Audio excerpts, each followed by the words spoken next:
good morning. Welcome back to Moving Forward. I'm Jennifer J, and I'm so glad you're joining me again. Today, I'm going to talk to you a little bit about Psalm 23. A lot of you are familiar with Psalm 23. The Lord is my shepherd, I shall not want.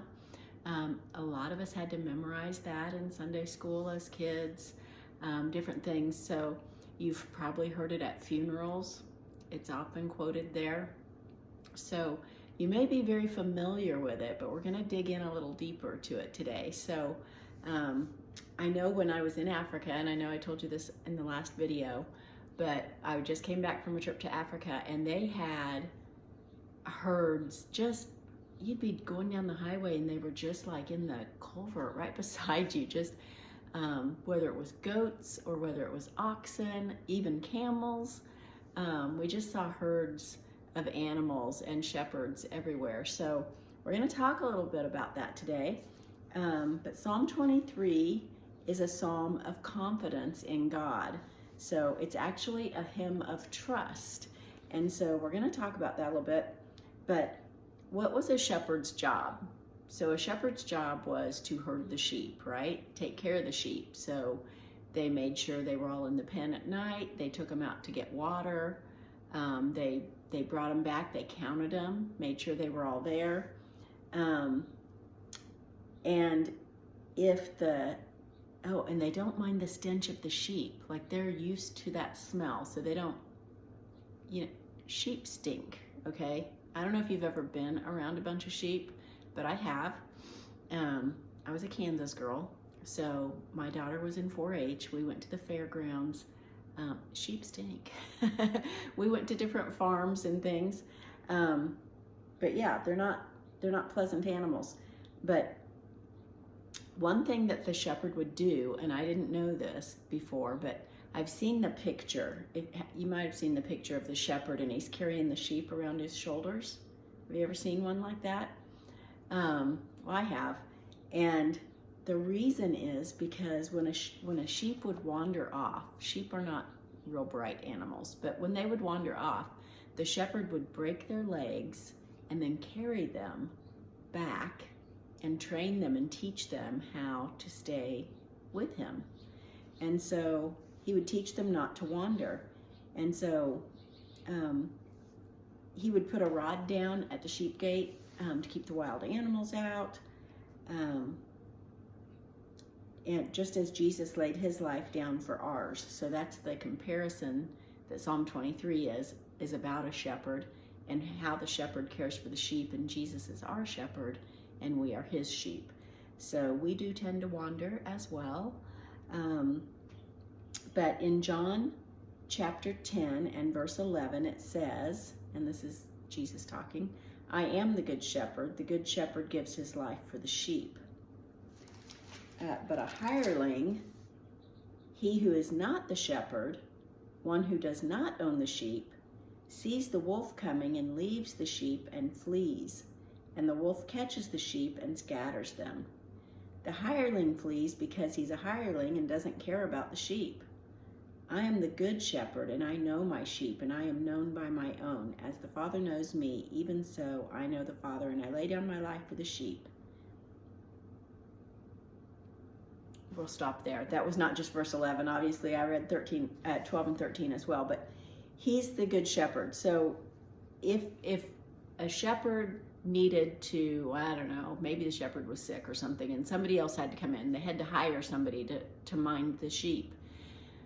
They're going to do their job. They're going to take them down to get water and bring them back and whatever. But if there's danger, if there's a wolf, like that said, or if there's a lion, they're going to run. They're not going to fight that lion.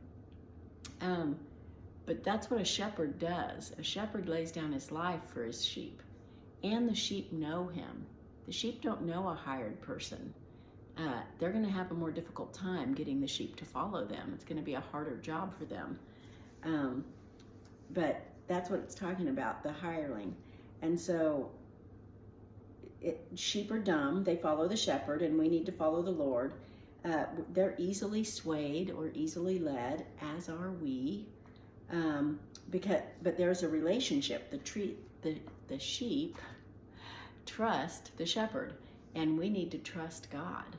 The Lord, it says, the Lord is my shepherd, I shall not want. He makes me lie down in green pastures. Makes in that sentence means to stretch out. Have you ever thought about that? He makes me lie down. We're supposed to rest. He did 6 days of creation, and on the seventh day he rested.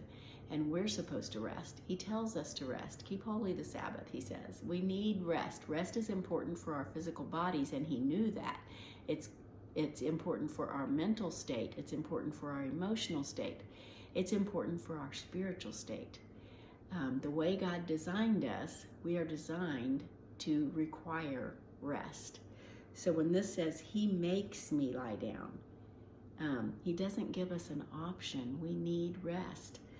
But makes there means to stretch out. Have you ever just stretched out on the couch or stretched out on the bed and you just want a nap? I mean, think about that and how that feels. And it says that he makes you lie down in green pastures. He doesn't make you lie down in hot, dusty, dirty place. He gives you a lush, comfortable place to lie down. So it says he leads me by the still waters, because that's rest and refreshment. By the still waters. Have you ever just listened to the stream and can you hear it in your mind? Many people like to go to the ocean or to the lake to be around water. Water is refreshing and relaxing. And so he leads us by the still waters. Green pastures are also a picture of nourishment and abundance. So sheep prefer still water because running water is scary to them, but still water is calm. And so he doesn't take them to rushing water. He takes them to still water because he's a shepherd and a king. He takes us where we need to go, what's going to be good for us. He cares for us. He leads me in the path of righteousness for his name's sake. I'm going to read Proverbs 12:28 real quick. If I can find it, I've marked it here somewhere. Proverbs 12:28. In the way of righteousness is life, and in its pathway there is no death. In the way of righteousness is life. And so this says, he leads me in the path of righteousness for his name's sake, because the path of righteousness is life. Do you get that? It's life. So I just love that. So it says, yea, though I walk through the valley of the shadow of death, God is with me. The rod and the staff. The rod and the staff are accountability and responsibility. The rod was also a punishment. In 1 Corinthians 4:21, and jump over there real fast. 1 Corinthians 4:21, it says, shall I come to you with a rod or in love and a spirit of gentleness? So that's signifying that the rod could also be used as punishment. But it says the rod and the staff, they comfort me. So why would a rod of punishment comfort you? For me, that says, I know that he's going to do whatever it takes to keep me on that path of righteousness, which is life. And that's a comfort to me. Even if it means he has to punish me to keep me, if he has to break my legs, so to speak, to keep me on the right path. If what we really want is his will for our life, then that would be a comfort to us. So it says, thou preparest a table before me in the presence of my enemies. He's the host protecting his guest. And then he anoints my head with oil. He shows respect and care to cover me that way. My cup runs over because his blessings are so generous. And all the days of my life, goodness and mercy will follow me all the days of my life.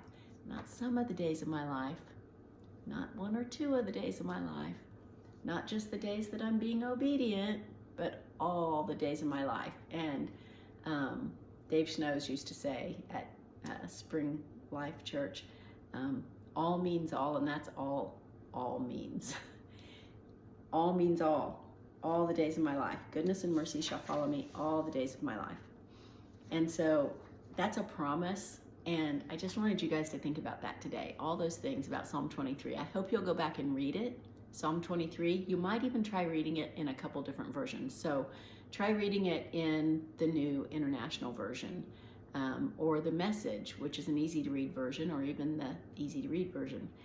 If you have the Bible app, which I know I've told you guys about lots of times, the YouVersion app, Y-O-U, YouVersion app of the Bible, that has, you can highlight a verse by clicking on it. It'll underline it.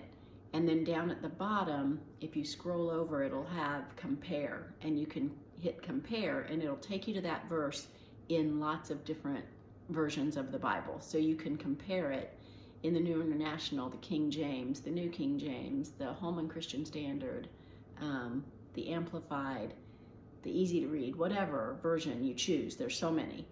And kind of compare the different words, sometimes the synonyms that are used, to get a better grasp or a better understanding of what it's actually saying. It's really, really interesting when you do that.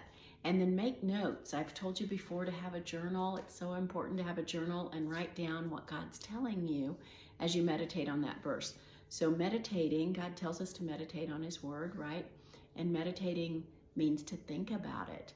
Think about what God's telling you through that verse. Think about what, how His character is being revealed in that verse, and what promise He's giving us.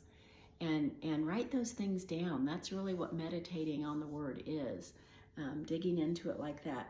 And think about that. So remember that He is not a hireling. He is our good shepherd, and He loves us and cares about us so much. And He's going to honor us and respect us and make us lie down in green pastures and give us what we need and the desires of our heart. He is going to bless us all the days of our life. So I hope this little lesson has blessed you. I know that you guys bless me every day, all the comments, most of the comments. Some of them are not a blessing, you guys. Gotta say, I'm not even gonna go there right now. I'm gonna stay positive. But most of your comments are a blessing. So I am also going to plug my book. I didn't bring it over here to show it to you again, but You Can't Be Like Jonah, 1,200 Miles to Obedience. So if you can find it on Amazon, Walmart, online, Barnes & Noble, thrift books even, they have a little cheaper price, but their shipping is more, so it's kind of not really cheaper. But you can find it at lots and lots of different places online. I hope that you will buy it. It is also available in the electronic version on Kindle for a little cheaper. So I hope you will read it. I hope you will comment, let me know what you think about it. And I hope that you will this week dig into Psalm 23. Okay, I'll see you next time. Bye-bye.